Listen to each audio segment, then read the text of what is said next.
Good morning, students. Today we will continue our chapter 10, 7th class, New Political Formation. Yesterday we had discussed about Marathas यानी regional powers को हमने discuss करना start किया था, जिसमें हमने राजपूत और सिख को क्या है डिस्कस कर चुके थे। अब नेक्स्ट रीजनल पावर्स में क्या है, हमारे अवध यानी अवध स्टेट, जिसमें अवध के नवाब हैं, उनको हम डिस्कस करेंगे।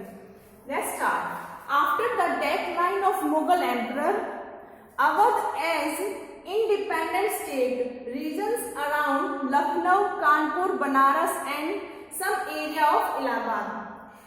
After the decline of Mughal Empire, यानी मुगल एम्पायर के पतन के बाद जो अवध स्टेट थी, अवध एज इंडिपेंडेंट स्टेट, वो क्या है, एक इंडिपेंडेंट स्टेट बन गई थी। और उसका जो एरिया था कहाँ तक फैला हुआ था, around Lucknow, Kanpur, Banaras and some area of Allahabad. Awadh has a rich agriculture resources. जो अवध स्टेट थी उसके पास बहुत जो एग्रीकल्चर रिसोर्सेज क्या थे, बहुत ज्यादा थे। और उसके अलावा फर्स्ट नवाब बुरहान उल मुल्क शहादत खान, जो अवध का जो फर्स्ट नवाब बनता है वो कौन था, बुरहान उल मुल्क शहादत खान। और ये कौन था, मुगल नोबल। ये जो नवाब बनता है अवध का, ये पहले जो मुगल्स में जो मनसबदारी सिस्टम में क्या थे, नोबल्स थे, ये उस पोजीशन पर था मुगल एम्पायर में। Who was appointed to the position for helping Mohammad Shah overthrow Sayyid brothers. भी जो ये फर्स्ट नवाब था जो अवध का, बुरहान उल मुल्क शहादत खान, ये मुगल एम्पायर में मुगल नोबल्स था। और उसको ये पोजीशन न जो मुगल एम्पर था मोहम्मद शाह, उसके द्वारा दी गई थी। किस लिए दी गई थी, helping Mohammad Shah overthrow Sayyid brothers. जो सैयद ब्रदर्स थे ये भी क्या थे, हमने लास्ट चैप्टर में डिस्कस किया था। जो सैयद ब्रदर्स थे वो भी क्या थे, मनसबदार ही थे। और ये इतने पावरफुल हो चुके थे कि भी ये क्या है, भी जो मुगल उसमें जो एम्परर था उस पर क्या है ज्यादा भी ये इतने पावरफुल हो गए थे कि भी जो मुगल एम्परर था उसके ऊपर इनकी बहुत ज्यादा पकड़ थी। तो इसमें जो मोहम्मद शाह था, मोहम्मद शाह ने भी इनको अपने आप से को स्वतंत्र किया था, यानी इनको खत्म किया था सैयद ब्रदर्स को। तो इसमें इनको ओवरथ्रो करने में, इनको से भी वो करने में, तो इसकी हेल्प किसने की थी, बुरहान मुल्क ने की थी। और इसी के उसमें जो मोहम्मद शाह था उसने एज ए रिवार्ड इसको क्या है, अवध का क्या नवाब बनाया था। He managed the political, financial and military affairs of नवद। भी इसने क्या है, जो अवध थी उसका जो पॉलिटिकल, फाइनेंशियल, मिलिट्री अफेयर्स थे उनको क्या है बहुत अच्छे से मैनेज किया। The rulers of Awadh succeeded in establishing peace and justice, improving the revenue of states and organizing a powerful military forces. और जो अवध के जो और रूलर्स थे, आगे जो रूलर थे यानी जो इस नवाब के सक्सीडर्स थे, उन्होंने क्या किया था, Awadh succeeded in establishing peace and justice, यानी अवध में जो अवध स्टेट थी उसमें क्या है, पीस एंड जस्टिस को स्थापित किया। और improving the revenue of states, और जो स्टेट्स के जो रेवेन्यू जो सिस्टम था उसको इम्प्रूव किया। And organising a powerful military force, और जो मिलिट्री फोर्स थे उसको एक पावरफुल ऑर्गेनाइजेशन बनाया। इन 19th century interference of British led to a decrease in authority and power of Nawab of Awadh. भी जैसे उस टाइम पे क्या है, 19th century तक जो है ब्रिटिश हमारे इंडिया में आ चुके थे, उन्होंने अपने फोर्ट्स भी स्थापित कर चुके थे।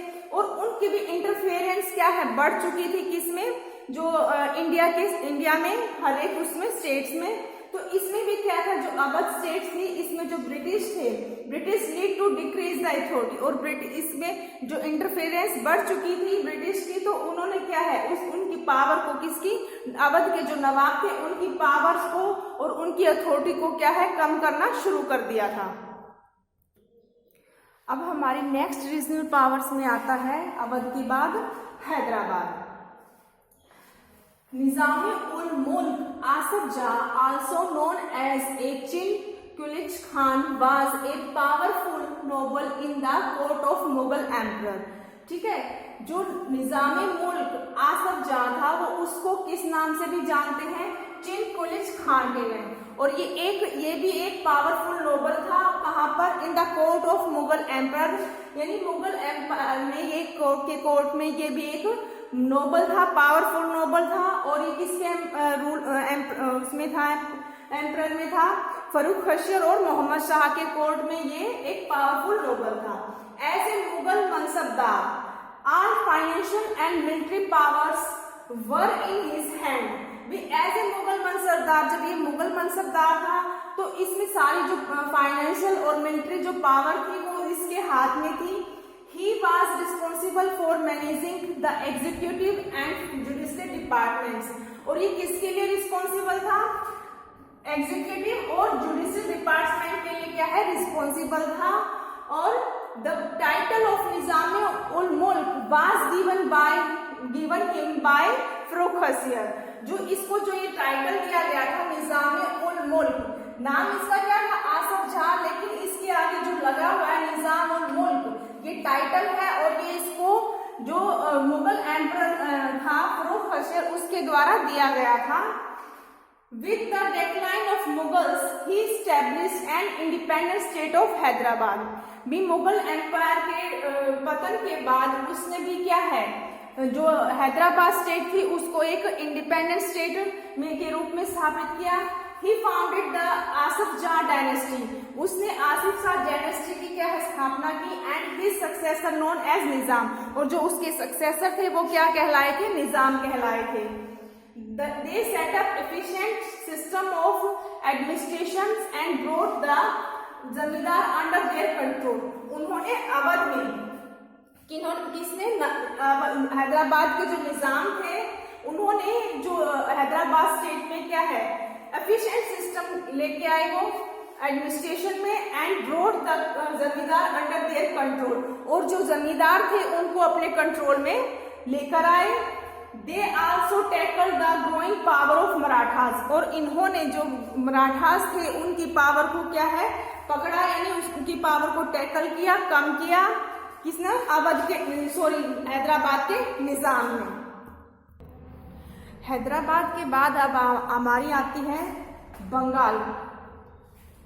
The nawabs of Bengal were internally appointed as governor of the reason.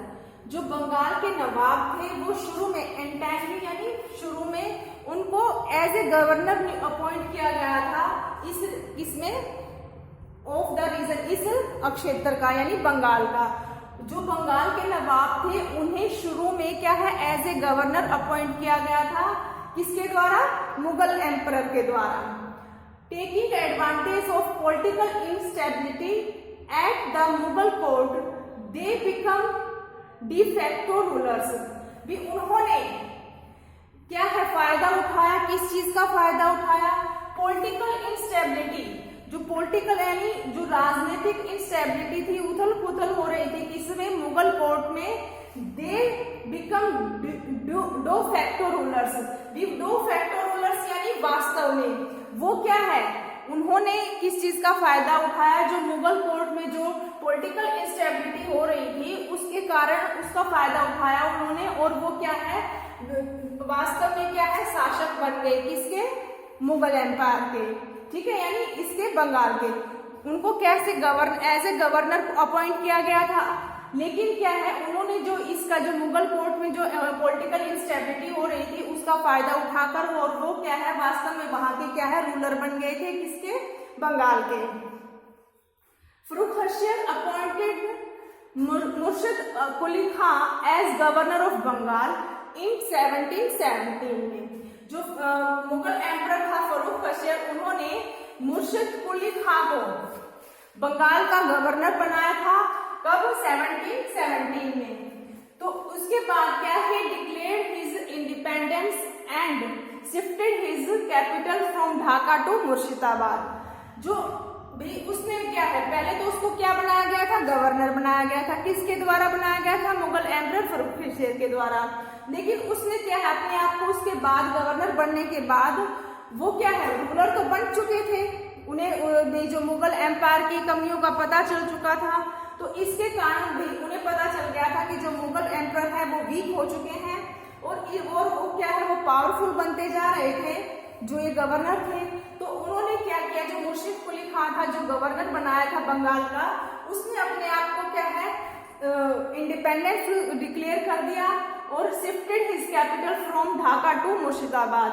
और उसने जो उसकी कैपिटल थी ढाका थी, उसको कहाँ शिफ्ट कर लिया था, मुर्शिदाबाद में शिफ्ट कर लिया था। The Nawabs of Bengal took number of steps to establish a efficient system in administration. जो बंगाल के नवाब थे उन्होंने बहुत सारे स्टेप उठाए, यानी जो एडमिनिस्ट्रेशन सिस्टम को अच्छी तरह से चलाने के लिए क्या क्या स्टेप उठाए थे उन्होंने। Encourage the growth of agriculture, trade and industry and regularize collection of revenue. उन्होंने क्या है, जो ग्रोथ ऑफ एग्रीकल्चर था उसको, एग्रीकल्चर ट्रेड और इंडस्ट्री को क्या है ग्रोथ किया, और क्या and regularize collection of revenue, और जो रेवेन्यू था उनका कलेक्शन था उसको रेगुलराइज किया। इस तरह से उन्होंने कुछ ऐसे स्टेप उठाए जिससे भी उनका जो सिस्टम था एडमिनिस्ट्रेशन का वो क्या है एफिशिएंट तरीके से चल सके। They also check the rising power of East India Company but were unsuccessful, resulting in their defeat at the Battle of Plassey in 1757। जो बंगाल के नवाब थे वो क्या है, जो ईस्ट इंडिया कंपनी स्थापित हो चुकी थी इंडिया में और उसकी जो पावर्स को वो चेक करते रहते थे, लेकिन वो इसमें क्या है अनसक्सेसफुल रहे। और इसके कारण क्या है, उसका क्या रिजल्ट निकलता है, जो बंगाल के नवाब हैं वो क्या है प्लासी के युद्ध में, बैटल ऑफ प्लासी जो 1757 में हुआ था, उसमें वो क्या है डिफेट हो जाते हैं, यानी हार जाते हैं। किसके द्वारा, ईस्ट इंडिया कंपनी से वो हार जाते हैं।